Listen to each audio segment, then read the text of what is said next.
Well, everything is happening all at once at the same time because that's sports, baby. Welcome in to the Toyota Lounge, the Toyota Winners Lounge, no less, powered by your Front Range Toyota dealerships. The Avs do win 7-3 over the Sharks, and there's plenty of storylines to talk about there. But also, the entire game is completely overshadowed by the Avs trading for Brock Nelson midway through the third period of this hockey game. So, there's a lot to get into tonight. We got Big E right here. I'm Rudo. AJ will be joining us as well. I don't know. Should we start with the game, or do you want to start with the Brock Nelson deal? Buddy, you're the bus driver here. I trust you with my life. Whatever you want to do, it doesn't matter. We can just you want to talk about the game first, and then it's just gonna switch to Brock Nelson anyway. So. Yeah, let's just talk about Brock Nelson first. Sure. We can fit the game stuff in there later. All right. Can we bring AJ in? Are we ready to do that? Let's get AJ in here and let's talk Brock Nelson. Gee. All right. So, just to get the official trade on the board of what we have here, the Avs officially acquire Brock Nelson and William Dufour. I don't know. I probably brutally murdered his name. If you want to translate, it's of some oven. Dufour. Okay. They give up Oliver Shillington, Cal Ritchie, a first-round pick that will most likely end up being this year's, but could theoretically be next year's. And then a third-round pick in 2028 if they win the Cup. Nelson is also half retained on the contract. For just point of clarification, this year's pick has already been traded to Philadelphia in the Sean Walker deal. So the Nelson deal is a 26 or 27 pick. So yep, I can't hear. Yeah, we got to turn AJ up a little bit for us. Yeah. But yeah, the first is awkward where it's technically been given to two people, so depending on how things play out, that's what will define which pick that they get. Not too worried about that, to be honest. I am curious on your guys' thoughts on the trade, though. Just pure initial reactions. What do we think? Give you the floor. I mean, I'm the guy that's going to ruin everybody's fun and just be like... I've already been that guy. Don't worry, I'll pick them up. I'll pick them up. It's like, look, all right, I'll flip a switch. F this, man. I don't care. I think Cal Ritchie's been an overrated prospect from the moment he got drafted, and Avs fans have been lying to themselves about this guy's potential. I don't think he's going to be anything meaningful in the NHL. It's fine. I don't care. The first round pick, I don't care. I watched what Tampa Bay did yesterday, and I thought, damn, that is awesome.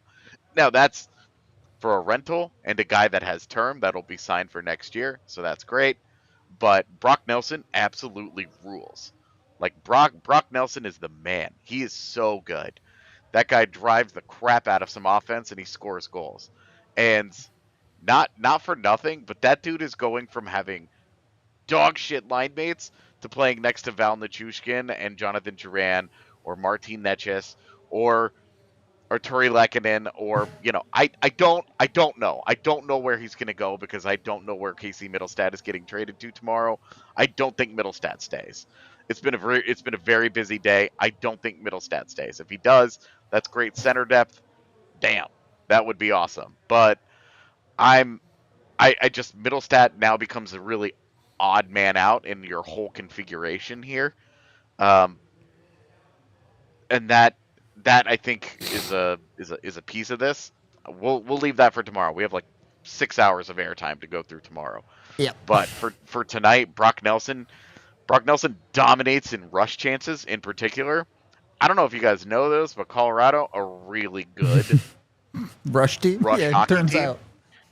out. And you guys wanted everybody's kind of been this feels like righting the wrong of the Nazem Kadri decision, which wasn't even a wrong so much as it was they only had so much cap space. They could only do so much in that moment. And right now, that moment, I mean,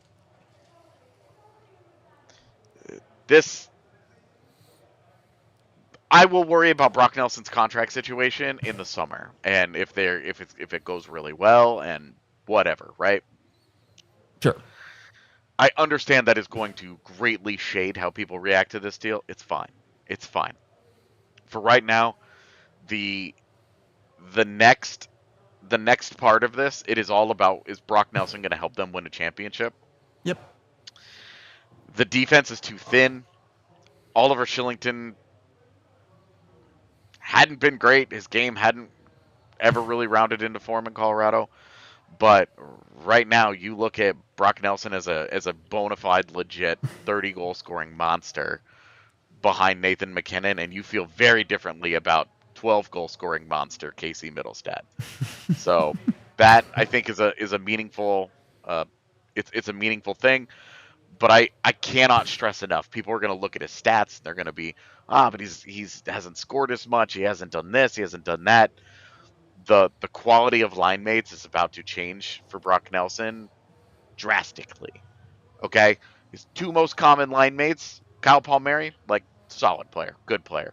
The other one, Maxim Siplikov. Seriously. I know. Seriously. And he's going to be playing next to Val Nichushkin every night now. And, Jonathan Duran, whoever. Pick a guy. Those guys are all better than Maxim Siplikov. It's true.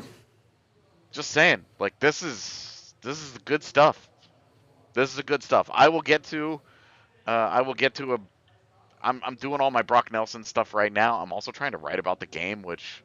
It's a busy night for us. Write a paragraph on the game. Just say, hey, listen, they Kale played Makar the Sharks. 6 points. Sick. Kale Makar had a career night. Good night. Georgiev 6. I'm kidding. That is what I currently have. I'm kidding, Chuck. He has 6 points, and I'm also like Nathan MacKinnon had 5 points. Alexander Georgiev got cooked, and it was delightful. I don't know what else you guys want from me on this. Write a paragraph. That's it. Move on. Your thoughts on the trade? Okay, I told you when it happened. I'm going to stick to what I'm saying. The way I look at it, for the health of your franchise, for the health of your hockey team, to go try to win a Stanley Cup, I always go back. I'm the older guy here. I'm only 36, but I'm the older guy here. Quiet there, Riley. I look at it and I always compare it to Avalanche 1.0 because we've made pods about this, right? I mean, we've made pods about the comparison of the two similarities between the two eras, right? It's crazy how it's crazy how similar they are. If you could look at Avalanche 1.0, and I said it, 96 to 01, there was a couple faltering moments that didn't, they tried to go for it, didn't work, and then they found the right mix, and they went for it, and they won again. This Avalanche edition, of this era of 2.0, they will win again. They will. You're gonna win again when you have Makar, when you have MacKinnon, when you have the secondary guys that they have in Lehkonen, Tays, Nichushkin. Like it's ridiculous. We treat Drouin like he's a nothing burger with cheese. You know what I mean? Like Jonathan Drouin's an outstanding player right now. He's playing awesome. But anyway, I love it. I loved it for many reasons. I've always said that. I come from a time where you'll die with draft picks and prospects, and that's why a lot of people and organizations in this league that never win because they sell it to the press that they're awesome and they have 36 picks in the next 2 years. Like, who cares? You get judged on winning. You get judged on winning rounds, Stanley Cups, and the Avalanche are in that window that I'd be the first guy to crucify Chris and company right now if they just sat back. You can't sit back. When you have that core, you cannot sit back. It would be it would be opportunities missed. And I go back to 1.0 and, you know what I mean? Yeah, there was trades that they've done, you know what I mean? Like that they worked out, you know, the Blakes, the Borks. But there's some that didn't work. You know, was it expensive to go get Theo Fleury? Yeah, it cost you Robin Regehr that played 15 years in the NHL. That's all right. Doesn't stop you from trying. What it does to your locker room is unmeasurable. What it does to your locker room is unmeasurable. The guys tonight in the third period, don't worry, someone told them we just got Brock Nelson and they're dying, they're pumped. They're like, are you kidding me? They're going in the shower, having their meal, and they're all talking about, holy crap, he's given us the tools to go do it. Those guys will be flying at practice tomorrow. It's amazing what it does to your locker room. It's amazing what it does to your core. Wait till Gabe Landeskog plays the game in the playoffs, and the building goes nuts. That's amazing what it will do to your team. I don't know how long he's going to play. Is he going to play more than one game, one shift? I don't know. But don't worry about the emotions that's going to be there. What I'm trying to say is, Joe Sakic, we had him in this chair last year at the Hall of Fame, right here. And I don't remember who asked the question is, hey, what's your most memorable thing about I'll talk about my old man for a second here, which is, rare I do it, but I'll do it right now. Joe Sakic, right away, what did he say? He gave us a chance to win every year. Did we win every year? No. But he gave us a chance to win every year. That's all you could ask for. And I'll tell you one thing, those players, that's all they can ask for, that they have a management team that are going for it. And yeah, is it expensive? Like Rudo, I respect. I'll talk about it. That's what I'm saying. I respect Rudo, what he's saying. Absolutely. I'm not debating that. But what is expensive? AJ and we talked yesterday about it, Tampa. I loved it. I love it. I don't care about Julian Breezeball. I don't know him. I know him like, hello, how you doing? He goes for it all the time. And I love that. Because what is the price? That's stuff for you to decide. You know what I mean? That's for you to decide what is too much. Now, Oliver Shillington and this thing, you got to throw that out. That has no value. I mean, he got flipped around for futures to the Ducks. It's just a contract out. You need it out. So that's not even part of that. The third-round pick, you got to win the Stanley Cup. I tell you one thing. If you win the Stanley Cup, you're never going to care about third-round pick, right? And then you gave up, basically, the first-round pick that we're talking about. And then a first-round pick. Cal Ritchie, for me, hey, listen, very skilled guy, everything. Do I think he's going to have a unbelievable career? Maybe I'm wrong. If you ask me and you tell me you have 5 seconds to say yes or no, is this guy going to be an elite player? From what I've seen, my answer is no. And again, a lot of Avs scouts, a lot of Avs front office people, that's their answer too. They'll tell you, oh, he's going to be awesome. Of course, that's the price you got to pay. But somewhere, somehow, internally, you don't think he's going to be all that.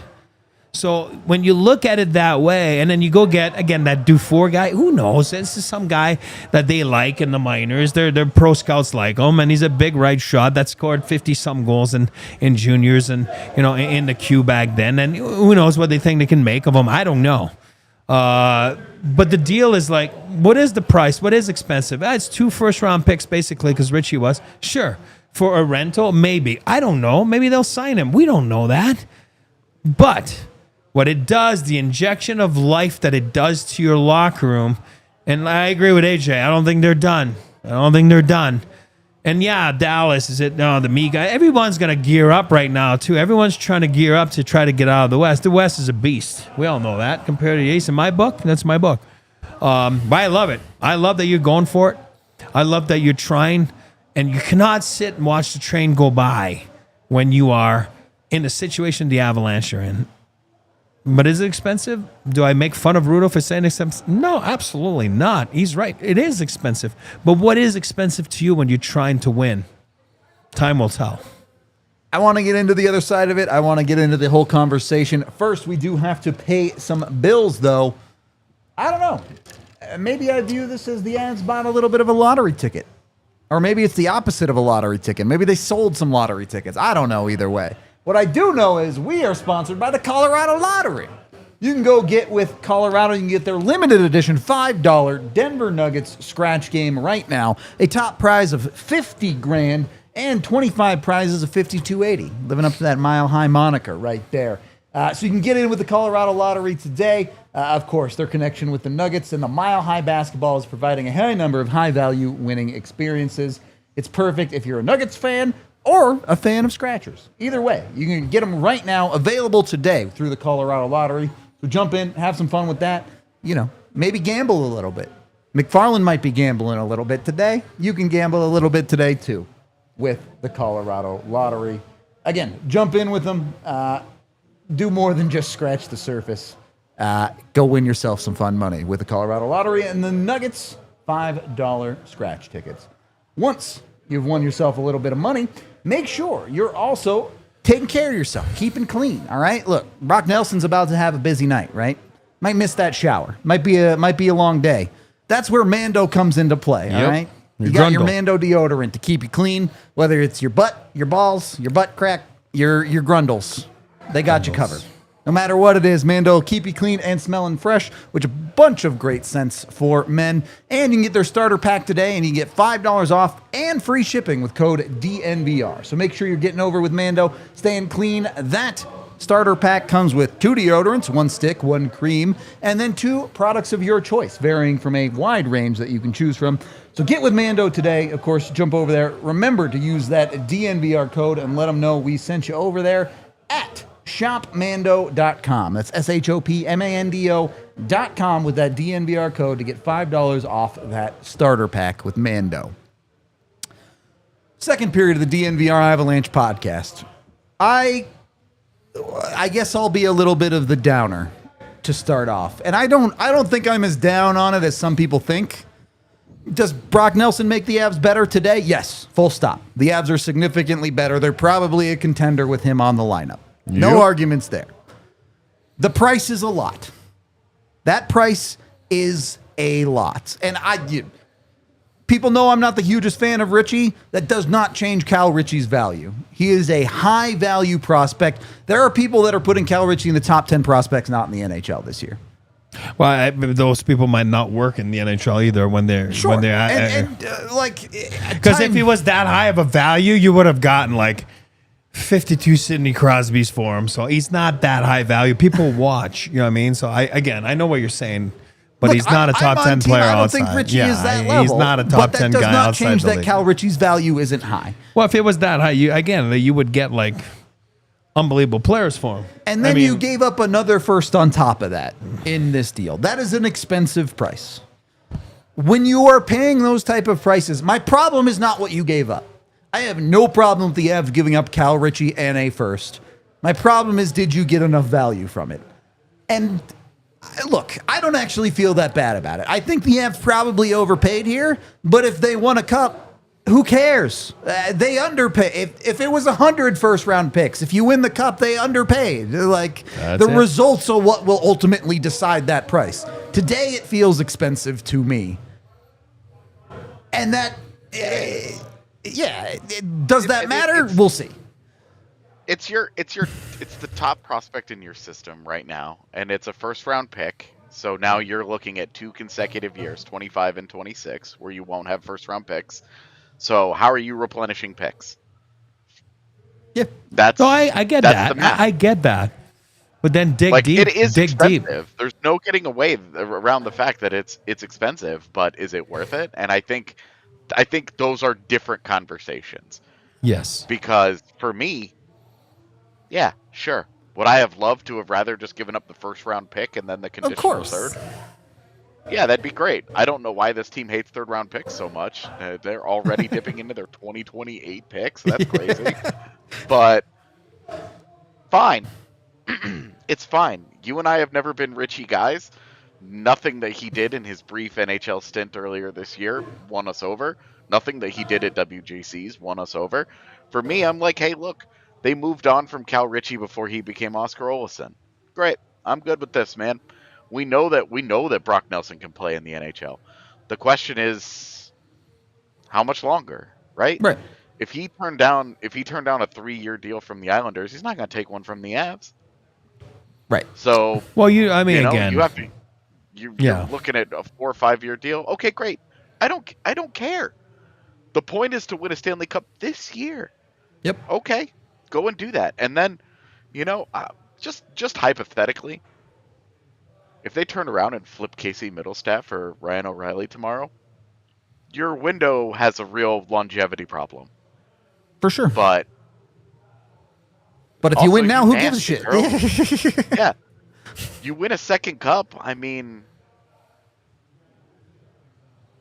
I love it. that's the whole part of this, right? Like, you're trying to have a deep playoff run. Dallas going and getting Mikko Rantanen doesn't really solve their biggest problem. Their whole thing has been depth anyway. Okay, great. True. Does he play right side on a defense? He does not.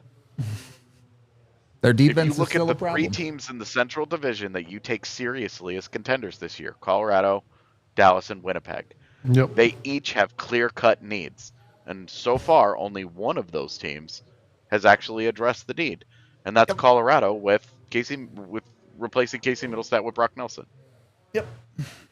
Or, I guess, at the moment, adding Brock Nelson to Casey Middlestat. TBD on how it all shakes out, for sure.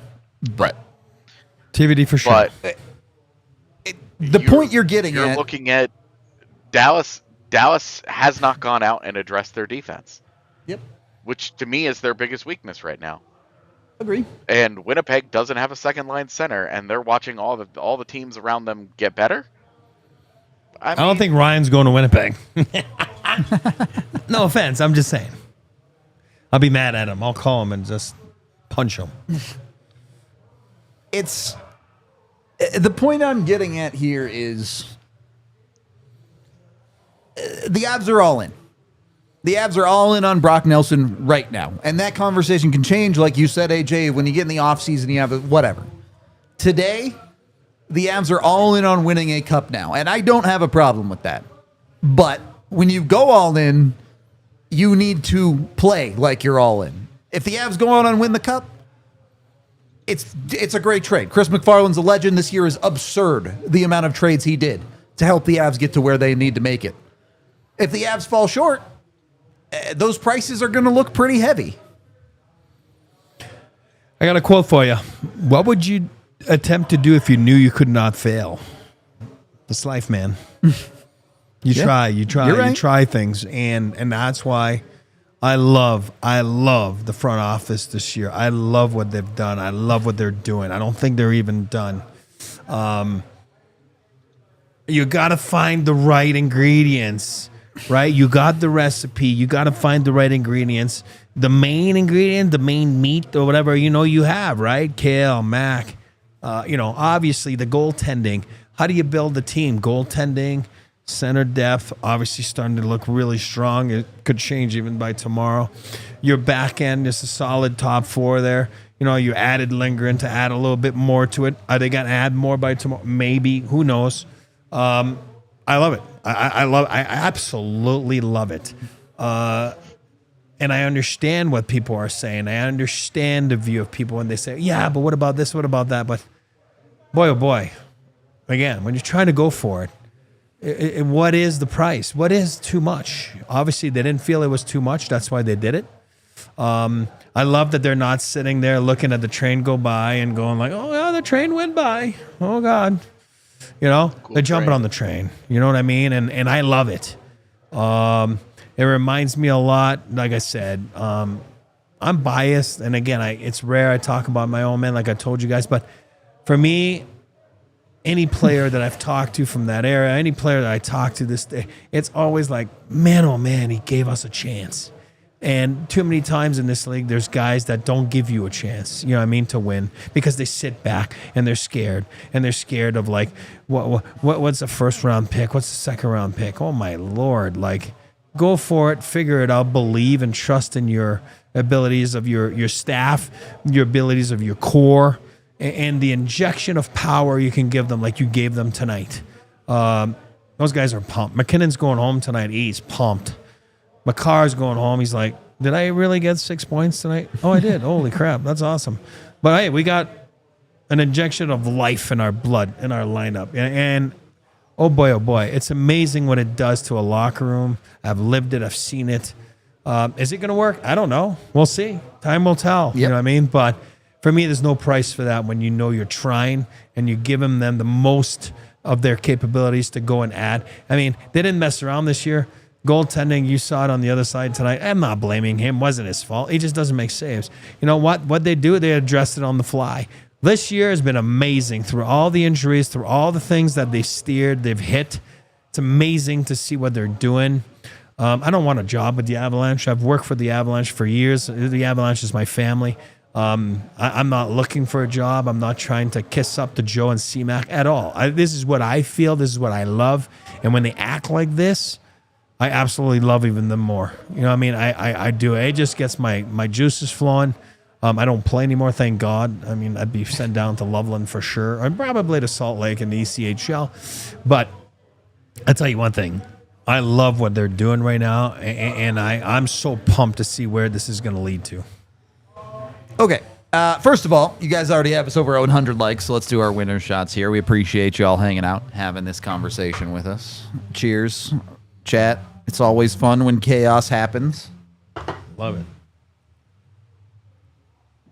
Do we have to go to sleep, or can we just stay dude, I don't know if I'm going to sleep at this point, buddy. I got my big jug of coffee for tomorrow morning, and it's going to be a long night, and then it's going to be trade day, so we'll see how it goes. I do want to talk about this briefly. We'll probably save the what else do the Avs do conversation for tomorrow, but today, just to be clear, we are all slotting Brock Nelson as the 2C of the Avalanche. Yeah. And how do you build that lineup? Do you put Val and Druin on that line? Do you want to see Brock Nelson play with someone else? How do you think the Avs build around Nelson? I mean, if you just put him in Middlestad's spot and then move Middlestad down. Sure. And then you move Drury down. I mean, it's tough because that Colton, Drury, Kiviranta line had actually clicked a little bit. Yep. But the cat. This is another reason why I'm kind of like, hey, like what's the plan with Middlestat here? Because I just don't know where he fits anymore. Sure. Like I really don't feel good about anywhere that you put him in the lineup. I guess in theory you could move Middlestat to left wing and then run Val and Nelson or something, yeah. Well, and have him with Drury and Colton. Sure. And you have a little bit more of an offensively tilted third line like that. Okay. And then we are back to having the Kiviranta Kelly LOC fourth line. That's fine. I mean, yep. If that's how they end up going, that's okay. That's inoffensive to me. But it I don't know. I'm just not.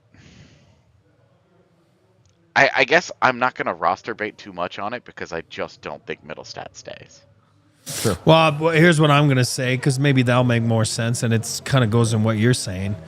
If I'm a coach, this is the way I'm looking at this next 19 games in playoffs. For me, Marty Netjes, I love him with McKinnon. I love the fit. I love it. I mean, the speed is absolutely deadly. I think they have a little bit of chemistry going. Nate is a little, like, as we know, like a little harsh and barks. And, I think usually my interactions with Czechs, you know what I mean? Like, it's always been so easy-go-lucky guys. I don't think he will be affected if Mac's barking a little bit. You know what I mean? Like, maybe, like, get you on your nerves a little bit. So I do believe I see the interaction on the bench. Rudo was talking about it during the watch-along. Yeah. And so I think those two are together, okay? And then you just said it. Like, for me, Nelson and Natushkin, two big bodies, two guys that, like, you're the guy that gives me the numbers, you and Rudo. Like, you're talking about zone entries, with Nelson and Val. Like, people are scared of, like, McKinnon coming at you. Like, it's pretty scary to see Val Natushkin come at you with that speed, too, in a sense that you're going to back off. So I do believe him and Nelson are paired together. And then we all know we love Druin here. We love on this podcast Druin. We're big fans of his. Mr. Fixer, Lehkonen.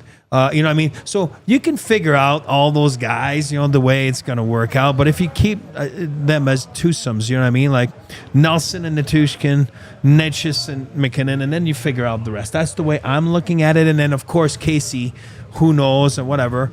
You're right. You can put him on the on the wing. You can put him at center.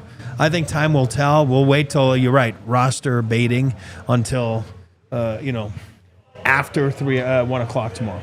All right.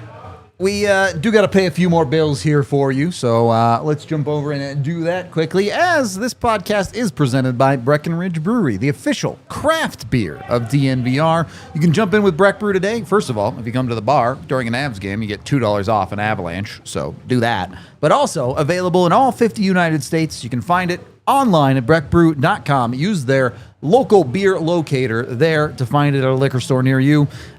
Dozens of flavors. Something for everybody when it comes to Breck Brew. I guarantee you, if you like beer, they have a beer you like, whatever types you might like. Breck Brew has you fully covered. So make sure you get with Breck Brew. Dude, honestly, just try flavors. Like, they seriously have enough flavors that you can just try some. You'll like some. You'll enjoy it. Get with Breck Brew today. Again, breckbrew.com to check them out. They're also still giving away tickets for March 28th to the Ice Deck. You can watch the Avs play the Blues with some great seats if you want to jump in with them and get on with Breck Brew. So, yeah, go find yourself a Breck Brew. Again, the official craft beer of DNVR. And then get yourself with Toyota, the official vehicle of DNVR. Not just DNVR, though. They're also the official vehicle of the Colorado Avalanche.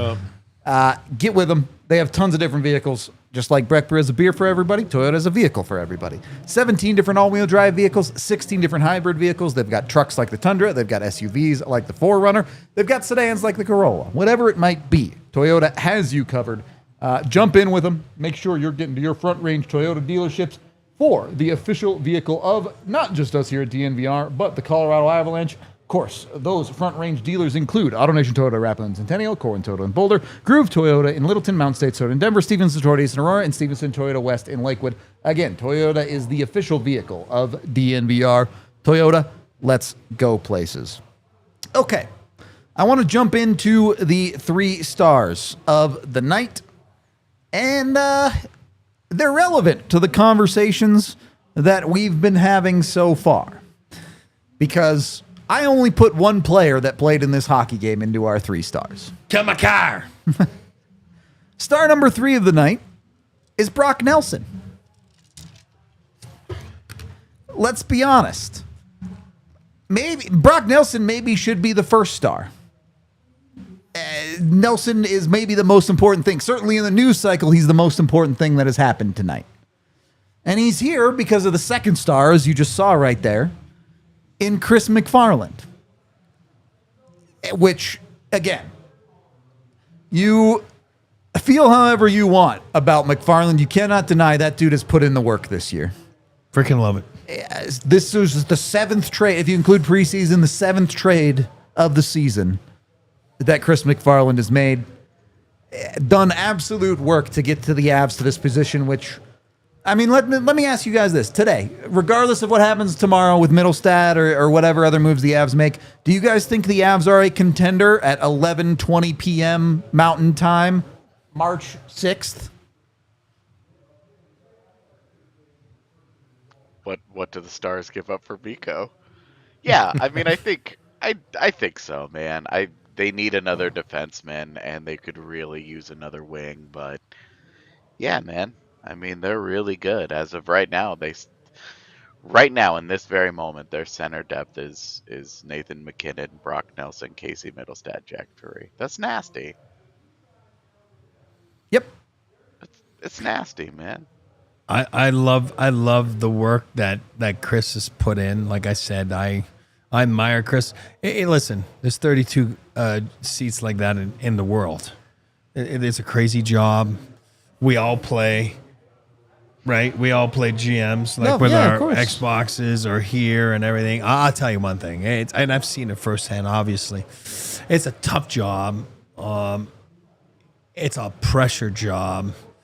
And what Chris has done this year, like I said, I'm not looking for a job at the Avalanche. I work there. I'm good. I'm happy here. This is all good. This is just talking from my heart. Chris, the work he's put in this year with his staff, you'll be the first one. You're only as good as the staff that surrounds you. Boy, oh boy, he's going to lose all his hair. He's going to have AJ's haircut very soon. You know what I mean? Like, because it's so stressful.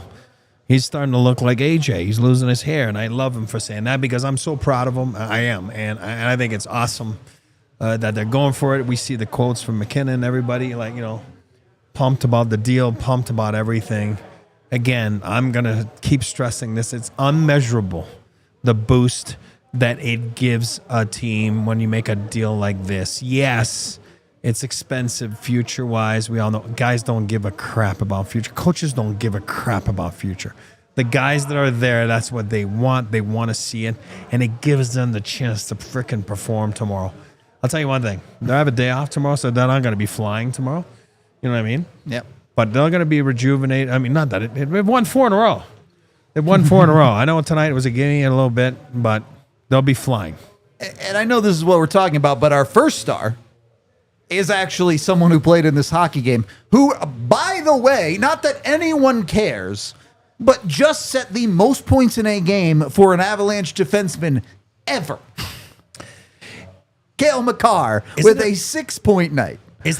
What's the most points for Avalanche in one game? Isn't it Joe at 6? It might have tied Joe. That was 6. his winger that know. night. Not a big deal. I got 4, but whatever. Who's asking? Maybe Riley's asking. But whatever. I thought it was 6. I think he tied franchise too, just forward. I mean, any player. Buddy, this guy's like, he's not normal. This Cale Makar is not normal. He's just not. He's not human. So, again, I know it's an easy prey tonight. It's still the National Hockey League. Still fun to watch. You still got to go and do it. You didn't break a sweat. You know what I mean? So, yeah. I mean, this guy, you talk about excitement. Guys like that are excited about the moves that were made today, and so it's exciting.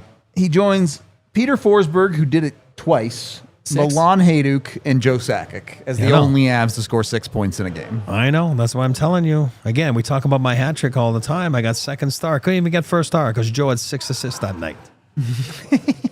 Tough, buddy. See, I made him. I made Joe Sakic. He did 1 goal. It was 5 assists, 1 goal. Was it 1-5? Oh, yeah, I probably gave it to him. Yeah. You did. It was a 5-point night for you, There wasn't you go. it? Yes, So, sir. There you go. Look, the Sharks are the Sharks. The Avs dominated them. They're the better team. It wasn't close. Cool. Happy. Great Yeah, game. it's fine. Everyone played awesome. I don't know that there's really a ton else to say about the game, but No. I mean, like, you feel bad for the Sharks in this one because that is already a terrible roster that is severely compromised with. Yeah. at 11 All the a.m. other this things morning, that are they going got on punched now. in the face. Yeah. Yeah. I like where it's going, though. I Exactly. do like it. I do like it. I like where it's going. I like Macklin. I like Will Smith. I like Zetterlund. I like, there's a lot to like, AJ's boy, Askarov. That's their goalie, obviously. That's my guy. I love him. Yeah. No, there's a lot to look forward to. I think they're doing a good job. I do. But not tonight. No, not tonight. Yeah. I have to tell you, the and- Avalanche and were awesome. I couldn't help but feel like this was a little bit of bloodletting for the Avs. Yes. Straight up against Georgiev, where they Yes. were like, You never want to talk really? down about a guy, Really? but yeah. Stop. all right, that's fine. You can sit back. I will. Because I listened to that interview where he talked about That's what we said. where he talked The about Avs mismanaged me. Blah, blah, blah, blah, blah, yeah. Oh, I had 2 bad games and they lost trust in me. You played the most games in the NHL the last 2 seasons. You gave What up more you 7 in a playoff game and they turned to you in game 2. Don't talk to me ever again. I'm still convinced. go. I'm still convinced right there. I love where you're going, but I'm still convinced Eustace had the stomach. Like he was gonna crap himself. I apologize. Yeah, absolutely. That's man. why he Yeah, didn't play. I will ask that one day. Definitely, but don't this. Oh, they. I feel like they lost trust in the goaltending. Do you think maybe your 12 months of terrible play had something to do with it? Oh, I love Maybe. being here in San Jose. Yeah, man, you're cashing NHL checks. You've been the worst goaltender in the NHL. You got torched. It rocked. I'm not I love normally AJ. I'm not normally like a punch a person when he's down, but when the person is down is trying to talk that noise to you, no, Yeah. stuff it right back into his stupid mouth. I have to be so careful with this. You're struggling. You're struggling right here. Them blowing him out tonight rocked. It was cathartic for me. I hope it was cathartic for them. It was just even with an overmatched Sharks team that got absolutely rocked in this game. I saw that stuff from Georgiev and I was like, are you really gonna put him in for this game? And they did. And I appreciate that he got like a little video, and I appreciate that the crowd was nice to him and that we got on with the business of ending his NHL career. He should not be in the league again. He He sucks. should be in the KHL next year, straight up. He sucks, dude. He's so bad. And that's not obviously a commentary just on tonight. He sucks. By the way, also a 5-point night for Nathan McKinnon. Yeah, not a big deal. Your top six went crazy. Your time on ice is A1. Not a single forward played over 18 minutes tonight. This was a prime game. The Avs, in the middle of a homestand, the Avs get to go home and sleep easy tonight. They get to go home and know they've got Brock Nelson coming. This is a setup for a team that can be as about a good a spot as it's in over the last week of hockey. What did games. Martin Necas get? 3 or 4? I think it was just 2. 2? Let me check. Just the two. Oh, just 2? Nah. All right. Boring. Only 2. To be fair, he only played 16 and a half minutes. Oh, he's back in Carolina. Dude, kill Makar. 6 points in 19 minutes. Girl, Insane. Just an 18 points per 60 pace. That's all. please.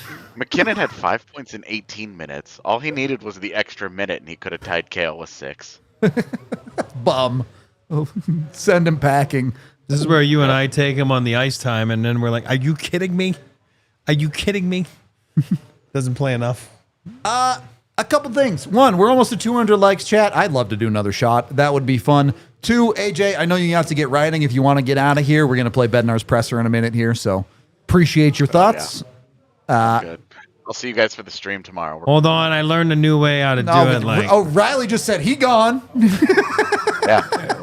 what's, Thanks, Riley. Bye. Yeah, love we tried you. to teach E how to do the Gen Z heart. Yeah, He's struggling I with struggle. it. My fingers don't go, so I don't know. Yikes. This is hard to watch.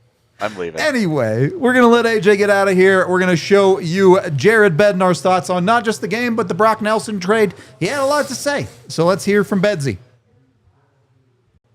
Jared.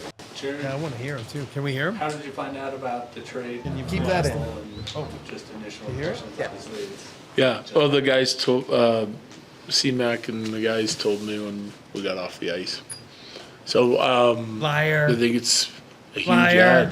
ad. Huge ad. I mean, looking at how hard it is come playoff time and you're adding a player of Brock's caliber, center position, big, long, strong, can skate, highly productive, getting better with age.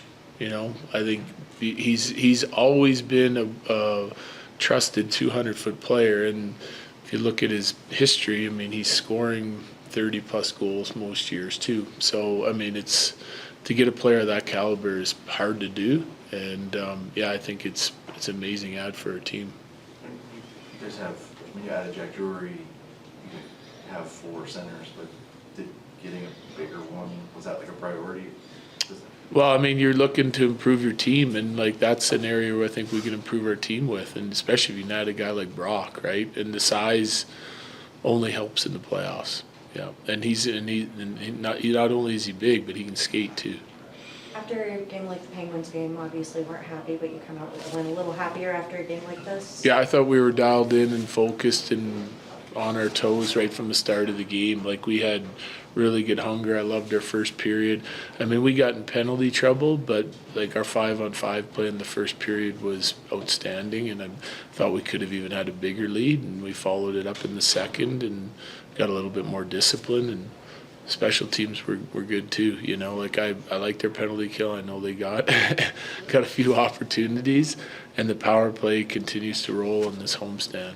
When you've got a player like Georgiev on the other end of the ice too, is there almost a little bit more incentive to kind of do well? I think, you know, for the first time we saw him anyway, you know, but I think our guys' focus is kind of, like, they knew we didn't play well the other night. We're trying to dial our game in so it's ready. Like, we're in a playoff fight here, obviously, and we need the points, and it's important that we play the right way and play well as a group and continue to try and, you know, strive for perfection in our game at this time of the year. Like, there's 18 games left to, you know, keep winning. We need the results, number one, and number two, we want our game to be as tight as it can be going through it. So I think, like, our guys weren't happy with the way they played the other night either. You know, I think there was good awareness in our group, and there was some good accountability from all of our guys, and so we had a couple good meetings, and they responded tonight. They were sharp. They weren't leaving it to chance tonight. The overwhelming feeling is the Avs are going for it, and Nate in the locker room said, we're not rebuilding yet. Is this the evidence that the fans probably are thinking of? Well, I think they'd be pretty happy. I think when they see Brock come in and see what he's able to do, they'd be pretty happy. I mean, on most of the trade boards that I watched, he was like the top guy available, right? And centers are hard to find, and he's a real good one.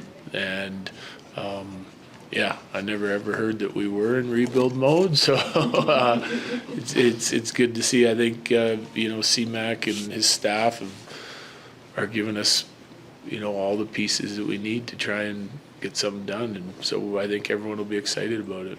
When a deal like that comes together, I'm gonna go ahead and assume this wasn't something that happened in 30-40 minutes. Like, how soon before the trade, like the days leading up, are you made aware of it, watching film, kind of chiming in? Is that something that's Just depends on the player, you know, depends on the player and the need and how much information C-Mac wants to get and input he wants to get from me. So sometimes none, and sometimes, you know, I dig into some guys and give them my thoughts, and so it just depends on the player. There's some pretty significant assets given up in that. What does it mean? You know, the players talk about it being a big vote of confidence, but for you, from the coach's perspective, what does it mean to see that Chris and Joe are willing to give up big pieces in the future to help add to this team right now? I think it means that, you know, they believe in our group.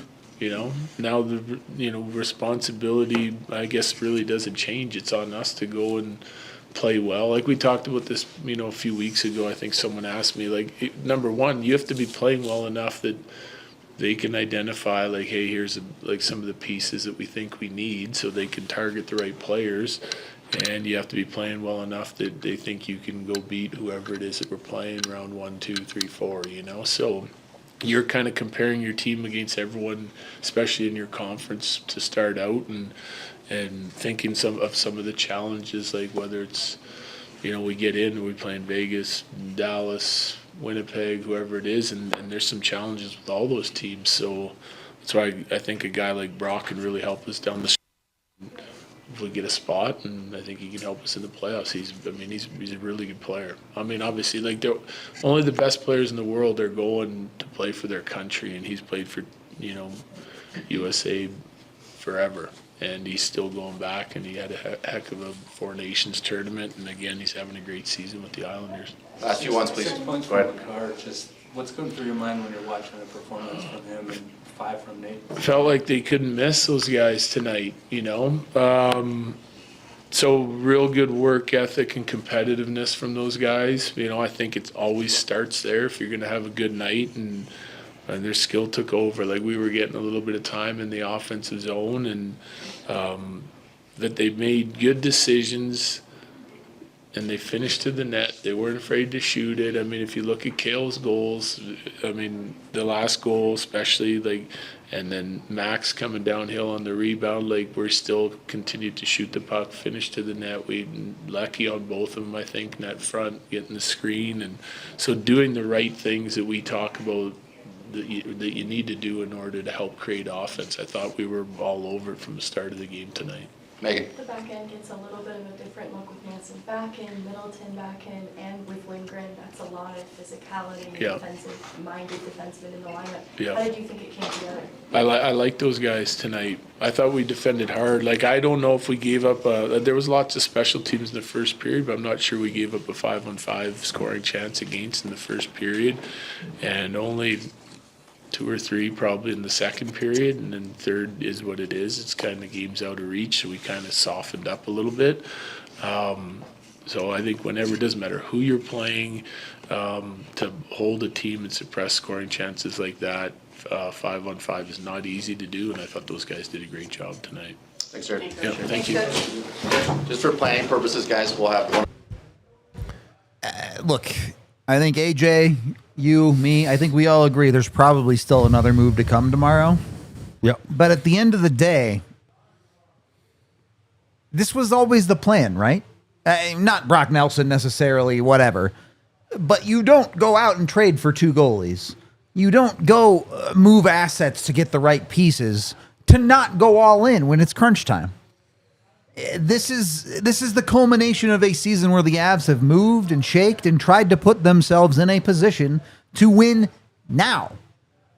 And look, you can have conversations about, oh, well, we want to keep the window open as long as possible. Oh, well, the Avs have already won a cup.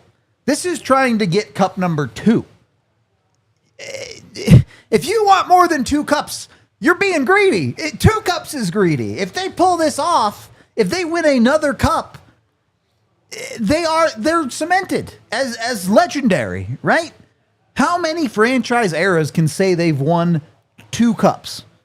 You have all-time legendary New York Islanders, 80s Oilers, and then you have what? The Devils, the Avs 1.0, the Red Wings, Pittsburgh, and then in the modern you have Chicago, Pittsburgh, and Tampa. LA too, maybe. Sure, LA won 2. Yeah. Less than, in modern hockey, less than 10 teams can say they've done that. It's not easy. And one of them is the Avs, and they might be able to do it again. Hey, listen, I think I was very critical this year of the goaltending. I mean, I was the worst. I mean, I didn't stop all summer. You and everybody else. But remember, you were like, we're not going there. You were getting mad at me every time. And I'm not like, you. No. I'm saying, no, I had the situation. I know. I understand it's not easy to fix. It's amazing how they fixed it. It's amazing. Now, with that said, with their core, with what they did with the goaltending on the fly, you talk about teams like retooling and not like rebuilding. The Avs are not in rebuild mode, but they absolutely fixed their goaltending on the fly this year. It's absolutely ridiculous what they did. So with that said, I'd be the first guy to give it to C-Mac and company right now if they were standing path and watching the train go by. So I'm on board. I am on board. I am so pumped to see what they're doing. I love what they've done. I think they're a contender. I believe they're a contender. I think the guys believe they're a contender. The West is a dogfight. I'm looking forward to the playoffs this year. It's been a while since I'm looking forward to it. Like, I think the 2022 was awesome. You knew they were a wagon. The year after, injuries and the changes and everything, you weren't feeling too good about it. Last year, I felt pretty good about it. Not blaming Val. That Val thing happened. You knew they were cooked. You know what I mean? Like, and it was just like, okay. Yeah. They're not recovering. That's not something from you that. can have in the game plan. and then Devontae's the same night that he's hurt. And I mean, I honestly, that afternoon was a weird afternoon. It was the turning point in that series. Not excuses. It's just a reality, and that's okay. They didn't lift the cup, but now I love what they're doing. Like I said, I'm on board. I'm behind them 100%. I'm looking forward to what it's going to do, and I do believe the players are absolutely pumped. Me too. I think it's, as much as I think it's overpayment, again, that's fair. I think it's an overpayment today. That's fair. But fair statement. on June 22nd, I might not care at all what you paid. You'll be on the parade. You'll be playing. You'll be like, yeah. I love it. That's the reality. It's well said. What's well said? Chat, well over 200 likes. We appreciate all y'all. We got second round of winner shots for you here. Thank you very much. Cheers to all y'all tuning in.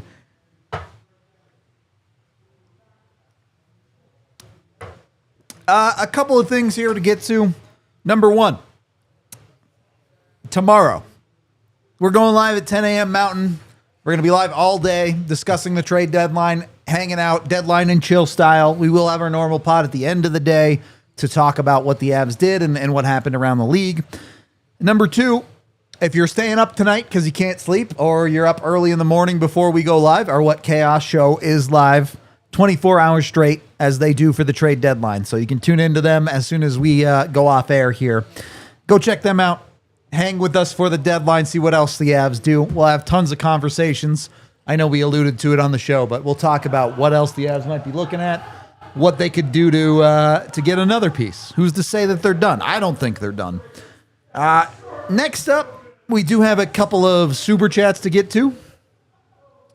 $5 from the Walrus, who says, ever trust to fart and crap your pants? 7 Kiev has full diaper, tarps off, Rudo boobs. Oh, I miss the Walrus. He's the best. Puts a smile on my face. I love it. And then $2 from Robert, who says, ideally, what other deal is feasible or wanted? Again, we'll talk about it tomorrow, but realistically, you probably feel like the Avs would like another D. The move out of Shillington means the Avs really don't have a 7th D that you feel comfortable with right now, unless you are comfortable with Middleton, which I'm not. Yeah. I think it goes Middlensky 6, Middleton 7, right? You know, sure. That's and again, that's my other point is, I don't think it was coincidence that Sam Alinsky and Miles Wood were scratched today. I'll put it to you that way. Well, I mean, that's hockey, right? It's the deadline, and we'll know we have a few. What is it? What time is it? 11:40. So 12, 13 hours left. 13 hours and change left until the deadline. Yep. Tick-tock. McFarland make banger deals doesn't mean he's done. Might still be working tonight for all I know. Dallas is definitely working tonight, which, by the way, that's not official yet. I'm just saying. Not official yet. Trying to see what they got back, so I can understand Carolina or not. I just don't see how Carolina wins that. But you're not getting Natchez back, a type Natchez, type return. Look, maybe I don't know. Maybe I'm wrong. I have no idea. But I'm not telling anyone to feel how you want to feel about anything. What I will tell you is you cannot deny that the Avs are going for it. Oh, buddy, the rest of the league knows that. They sure do. Told you, and it started with the goaltending, because I'm telling you, every morning skate at Ball Arena, that's exactly what the other teams are you kidding me? Now they got goaltending. It makes a big difference. And that was from the goaltending on, and it's amazing what they've done since now. So I love it. I think it's job well done. Prices are high. Sure. You know what? It is. It's like when you go buy a house, it's expensive, and it is what it is, but you're happy in it, and then you're trying to build a life in it, and that's what they're trying to do right now. And just to wrap up on the game, let's not forget that the Avs played great. They're 4-0 on guaranteed a successful homestand here. Wow. You set yourself up for as much success as you possibly could on Saturday against Toronto. Credit to the Colorado Avalanche as a team who literally 10 days ago, I was like, maybe this team sucks. Maybe this team isn't the good team that I thought they were. And now I'm like, they're all in. They're going for the cup. We were down that night. And again, he gets a career night. McKinnon gets 5. Makar gets a career night in 6. The cat gets a shorty. And again, I say, I don't want people to be mad at me. I'm saying the cat affectionately about my boy. Kiviranta. Look, Kiviranta has 12 goals this year. So maybe I'll go Felix. I'm not. There are a bunch of dudes that would kill for he 12 goals. He gets 3-4 in like 2 games, then he goes 20. And he doesn't get one. Then he goes 3-4, then he goes 20. I love it. It's a cat. Easy bet. Bet on him against Toronto. Not Easy money right there. I'm going to call him Felix. Maybe that's better. Felix the cat. But It's going to be a fun tomorrow. Again, we're going live 10 Mountain. Check out What Chaos for the early stuff if you want. We hope to see you there. I know there's 1,000 of you in chat right now. It's crazy. We appreciate all y'all showing out, tuning in to the crazy Avalanche world that we live in now. We do have to wrap up tonight's show, though. So we appreciate y'all one more time. This has been the DNVR Avalanche podcast presented by Bet365. And to sign you off, let's do it, man. This is... I want to say this is the first time it's felt like the Avs 1.0. it does. I know the Avs 2.0 is 1-1 already, but this feels like that mentality. I love it. The Avs are going for it. That's all we got. We it. will talk to you bright and early tomorrow.